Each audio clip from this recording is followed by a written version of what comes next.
Today we'll be diving into cloud gaming and how this may affect crypto. Obviously, Solana is a big part of this. You guys want to make sure and stay tuned. My name is Paul Bear. Welcome back into Tech Path. I do want to thank our sponsor today, and that's going to be Tangem. This is a good place for you guys to begin your self-custody journey. And if you don't know what self-custody is, imagine a bank. And then imagine the ability to take money out of the bank and put it in your own digital self-custody. Well, that's what Tangem can do for you in the crypto space. Very easy to set up. It's like a little credit card. If you go over to their website, super secure. And it's probably, I think, still one of the best wallets out there. So all you have to do is use our link down below. Make sure and use that code. It's going to give you a bunch, some discounts. And always get the 3-card set. It's the best way to go because that way you've got an extra and you can hide one, put one in a secure spot, maybe even off site. So very easy to set up your own self-custody and get started there. All right, let's get into a couple of points I want to move into. And I'm going to start with this post before we bring on our guest today. And this is Tim Sweeney. And as you guys know, the Apple, we did a whole video on this last week. So Apple is in a bit of a turmoil now as to how gaming may start to explode within the Apple ecosystem. I wanted to bring on our guest today, and that is Guido Pardini, who is the founder and CEO of Shaga. We've talked about them before. Guido, how are you? Yeah, thanks so for having me, Paul. I'm great. How was you? Excellent, excellent. So a lot happening in terms of mobile gaming, especially when you think about cloud gaming and what you guys are doing for sure. When you look at the size of this market, and obviously you see Tim Sweeney there, pretty much one of the titans in gaming over at Epic. What is your thought of how big this could be? Yeah, pretty big.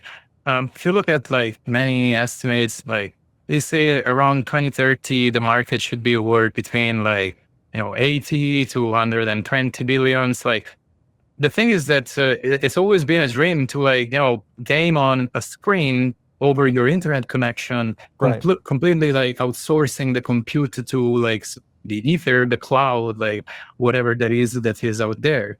And yeah, I think like the thing that you showed before, like I believe that is a DeepSeek moment for like the marketplaces. Like you don't have the fee anymore on the Apple Store.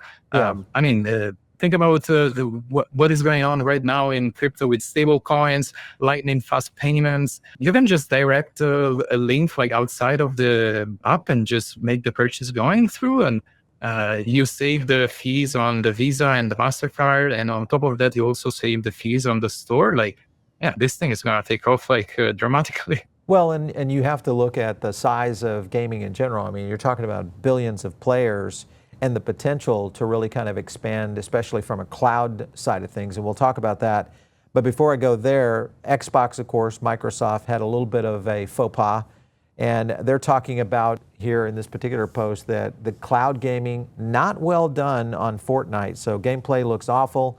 Sometimes the servers don't even work. There are some architectural problems behind this that I think a lot of people were not aware of and now are starting to see that. Now, I know you guys are doing it quite a bit differently, but when you look at the potential of cloud gaming and what Shaga is doing, I'm logged into my account over here on Shaga. Explain to me how the technology can work so much better for cloud gaming via Shaga than what we've seen in traditional gaming platforms. Yeah, it's pretty simple. Like in this physical universe in which we all live into, like there's a fundamental limitation, and that is the speed of light. When you are doing cloud gaming, like you're gaming at a distance. So the information still needs to travel over the internet. Now, if you're gaming on a data center that is quite far from the city center, like could be like 100 kilometers or should I say miles. If you're far away, like the light needs to travel, and it's not that the data center has a direct fiber connection with every single home. So what usually happens is that the data center sends these packets, and they are like we're walking through a very ramified path of connections where the router just like move the data around, and it arrives ultimately in your house. Now, the thing about Shaga is that the only way to solve latency is through proximity. So if you are playing from your neighbor's house, like in your city, obviously the number of hops are going to be lower than if you're playing from a data center. So it's like that's the core thing there. I'm looking at your data centers here on the map. You can kind of see some of them right here spattered across the United States, Central, West Coast, 3 on the East Coast right here. We're down here in Miami. I don't see a data center there, but I see one down in the Caribbean. So what you're saying is that if you can start to populate more data centers, nodes in a certain aspect of things, this is going to increase the potential of cloud gaming. Why do you think you guys can scale that versus, say, someone like a Microsoft? The environment in which we are right now is that there is all this hype and this FOMO into energy and nuclear powered data centers. So there's very likely going to be a split between like the big, huge data centers for the AI gods or like whatever these guys are doing. And then like something that is very close to the city, because I can imagine that the majority of the population doesn't want nuclear reactor like very close to the city. Like they want it a bit farther apart. Yeah. So the thing that we're doing with Shaga is that we're enabling you to just become the cloud where they have an internet connection in their home, and they can simply become a provider where they become the data center. Yeah. Like, so I'm European and Italian, and I know that in those places there's been some mismanagement, and now we have very high electricity prices. So Shaga is like, it's not going to be super profitable in a place like Europe, because ultimately the gamer needs to pay at least some amount for you to be worth it to keep your PC on. Because if you are earning less than you're spending with the electricity, like you're just gonna turn that off. So in terms of node numbers, like we launched in March, and we actually got a campaign going right now and we have around 2,000 nodes, like 1,850. We have around 4.57 petaflops in the network. The total energy consumption is around 43.36 like kilowatt. And the total bandwidth at the moment is something around 15.27 gigabit per second. So we're kind of like aggregating all the specs because ultimately, like, the real truth is that the majority of compute power in the hands of civilians is in gaming PCs. Like that's where, like, if you think about edge AI, if you think about like where is the compute gonna come from with a very low latency? No, it's right now in gaming PCs for sure. Yeah. I'm looking at one of the tweets that was on here on Play on Shaga, and this goes back to the GPU model. You know, this is a very, very old throwback, Paul. Like, all right, you dig a lot. So tell me, when you look at the cost for gamers, to be able to access a node that's out there serving up a mobile cloud gaming platform, where do you think is going to be the sweet spot for cost, in terms of gamers to pay for access? The baseline is going to be driven by economics. So like, it's not going to go lower the electricity cost. The thing is, many different PCs have different power consumptions. Like if you have a 4090, if you have an Intel i9, like that drinks a lot of power. If you have something that is lightweight, then you can run it and spend less money. So the gamer, if they want to play 4K resolution, 120 FPS, they need a chunky machine. So that's going to cost a bit more. If you're playing something at 1080p, 60 frames per second, like you're obviously not going to spend like that much. So there's actually a tiering of different PCs that it's very similar to how GeForce Now and like NVIDIA GeForce Now and Xbox Cloud, like they are pricing things. Like if you want premium quality, then you're going to spend a bit more. You look at the big landslide decision coming out of the courts last week against Apple. Clearly, that's going to change the whole framework. We've talked to the Star Atlas team before. I know Star Atlas now, of course, in partnership with you guys on a strategic investment. But the other thing that, a lot of times Star Atlas has kind of really identified is that for Web3 gaming to really excel, obviously the Apple ecosystem is going to have to change. Now it has. Do you think that's going to open it up wide open? I mean, Tim Sweeney's kind of alluding to the fact that we're going to see a completely different ecosystem and potential for gaming now. What are your thoughts? we definitely see that the opportunity is opening up. Now, the thing is, like, you cannot force the market. The beautiful thing about America and freedom is that you win in the market if the consumer chooses you. Now, Bingo. why did the Web3 gaming like not succeed, and why is there a cryptophobic approach in the gaming community? It's because so far it's been a shit show. Like, let's be real. Like, you don't convince gamers to join your thing by giving them low tier projects that are not fun and they require payment upfront. If you abstract away the term like Web3 and you just think about, like, payments, microtransactions. Man, there's a lot of microtransactions. Like, Fortnite is the biggest example of microtransaction in games. I think ultimately, like, even Fortnite might silently move to a blockchain, because think about how much money they could make if they simply didn't process with the credit cards, but just Solana. Like, that's pretty huge. So I think that the incentives are aligned for a revolution in the way that we market these things. Like, no longer Web3, you no longer have to sell, like, the very jargon of crypto. It's going to become it's going to become like, it's cheap, it's fast, it's good, you save money, you get stuff.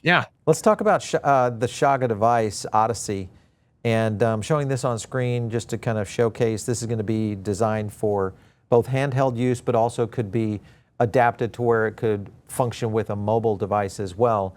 What are your thoughts? I mean, what's kind of the potential of what this is going to enable for gaming in the future? So the reason why we came up with this thing was, early in February 2024, I had this moment where I was like, we're supposed to bring very computationally expensive games on everywhere. And how are you going to play Star Wars on a television? Because Star Wars involves like the usage of a wallet. I know in the intro you shared like some self-custody wallet. So you cannot, like, I'm a bit of a crypto native guy. So I really value self-custody. You get the compute from the edge, like you get gaming delivered to you from Shaga nodes, and you have this gaming device which can be used with any screen because it falls into like this way, or you can use it on a phone or a small tablet where you put like the screen in the middle. And the amazing thing is that you go from like having your assets, having like ownership of your games, like in the Epic Games servers or in the Steamworks servers. And you always bring it to you with you. So like, let's say you're migrating and you're in like an hotel room. You bring your Odyssey with you, and you have the entire library. And if hopefully there is coverage in your area, which we're targeting like the major cities in the world. Like if you're playing in the desert, like, that's straight, like it's not magic. But yeah, like the Odyssey is meant to bring your library with you. Like you can share it and use it on the go. You look at what Sui has been able to do with SuiPlay. They're claiming now that the 10,000 pre-orders that are already in place are going to be out there by September. If you think about that and you look at in general, both you kind of mentioned TVs in general, but also with just what's happening with SuiPlay, do you think this will have the kind of effect especially for cloud gaming? Because this could be the very first device that truly is a cloud gaming device. What are your thoughts? Ultimately, where we are evolving is you don't need like the generation anymore. Like the console is the screen itself. Like the content is being delivered over the internet, the cloud. You just need some interface to send the controls. And, I can imagine like maybe in the future we'll have like rings that you can do like stuff like this instead of a joypad or a gamepad. But ultimately, the next generation is definitely like content that is streamed over the internet. Like the thing with with crypto, with distributed systems that we're seeing is that the fiber connection that is being built up like all over the world is only going to intensify. Like we're only going to get more and more connected, and you're going to be able to stream this content over these ether like cables. Yeah. Well, I think, when you look at devices like the SuiPlay, you look at the Solana Seeker, the airdrop component, obviously you guys I know are going to be doing an airdrop as well. It's in your roadmap here coming soon, I'm assuming. We'll talk about roadmap in a second, but in general, that really creates a value proposition because it's something that we have not seen on the Nintendo Switch. It's not something we've seen on the consoles out there, the traditional gaming consoles. So this could really change the dynamic of gaming in general. And the more that I see the potential of regulation being loosened up, especially now we're starting to see, the situation obviously with Apple starting to loosen up, the opportunity here could be pretty significant. For instance, with Shaga, will you guys be doing a Q2 token airdrop for and on Shaga? Is that going to happen? I don't know what I can say, Paul. Okay. Well, I'm looking at your roadmap here. Okay. So it says airdrop and token generation event. So what's up here? Give me some insight here. We'll just confirm this that is on the on the post. On the roadmap. Okay. Well, what we can say is that Seeker is going to be coming out here pretty soon. It looks like it's going to be dropping. I anticipate they're going to drop this at the event in New York this month. There it is, early May. Solana Accelerate's happening in NYC. My anticipation is a Seeker is going to be delivered at that event. What about Shaga integrations with the Seeker? Are you guys planning anything? Yeah, actually, Paul, Shaga is live on the Saga App Store, for the Generation 1. Right. So yeah, I mean, at the end of the day, it's very compatible with Android. So Shaga is available on iOS, on the Apple Store, and on the Play Store. So bringing it on the App Store was very easy. But yeah, I see a very bright future there. Yeah, I got a lot of cool things I think that are brewing here for the future of cloud gaming. One last question to you, Guido. It's a hard one. What would you say is currently the best gaming blockchain? That's interesting, Paul. I think that the approach that Avalanche is taking is interesting, but I think that ultimately there's this project on Solana that is called Magic Block. What they're doing is very interesting and keeping the composability intact with Solana. And the possibility that this enables is you are going to end up having these app nodes where what matters is that the history in time is cryptographically verifiable. So let's say for a game, maybe there is a match or something, in Call of Duty, there's a lot of lobbies that get hacked and there's a lot of hackers that, inject some malicious code and they modify state and whatever. If you have a multiplayer server that is using this on-chain gaming, the thing that it makes possible is that the state transitions in the game, they become cryptographically verifiable. Computational integrity is preserved on that. Okay, so Magic Block, yes, I know what you're talking about, but it's very new to the Solana ecosystem in general. You look at Avalanche, they're very far along, obviously, with Off the Grid. Most likely that could be one of the key games that does start to get crypto integration because it's going to have a player base. So Avalanche, I think, within it. And then you got Sui over here running a new handheld. So I'm still kind of on the fence about which game chain is going to be the gaming chain overall. So you're saying Solana is the one? No. I'm saying that, around what we talked about before about the consumer choosing the experience, not chasing a name or a brand. For the consumer, this is just a name that we give to a database. The cheapest solution for the game developer will be the one that gets adopted. And the game developer, at least outside of the crypto Twitter bubble, is not going to brand to their gamers hey, we're using this, we're using that, because if you go on Steam, they say, I don't care. It's the game fun. Exactly. The ecosystem itself is, it's part of it, yes, but I think to your point, it's the adoption curve in gaming that will take off. And you never know which game is going to start to fly or which ecosystem starts to move. So, hey, Guido, it's been good having you on. We'll definitely be watching very closely on Shaga's development. So thanks for coming in today. We appreciate it. Thanks a lot, Paul. It was awesome. Excellent. All right, so you guys, if you're not part of the Diamond Circle, that's our own private email group. You guys can get additional content from us And we also drop some content over there we don't do here on the show. So make sure and join. It's very easy and it's free. And all you have to do if you want to talk to me on a daily basis, you can do that over on our Telegram group. I leave a link down below on this video. We only have one group and it's only the link down below. So don't go to any others. There's a bunch of fake ones out there. Watch out on those kind of things. Follow me on X, @Paul Barron. We'll catch you next time right here on TechPath.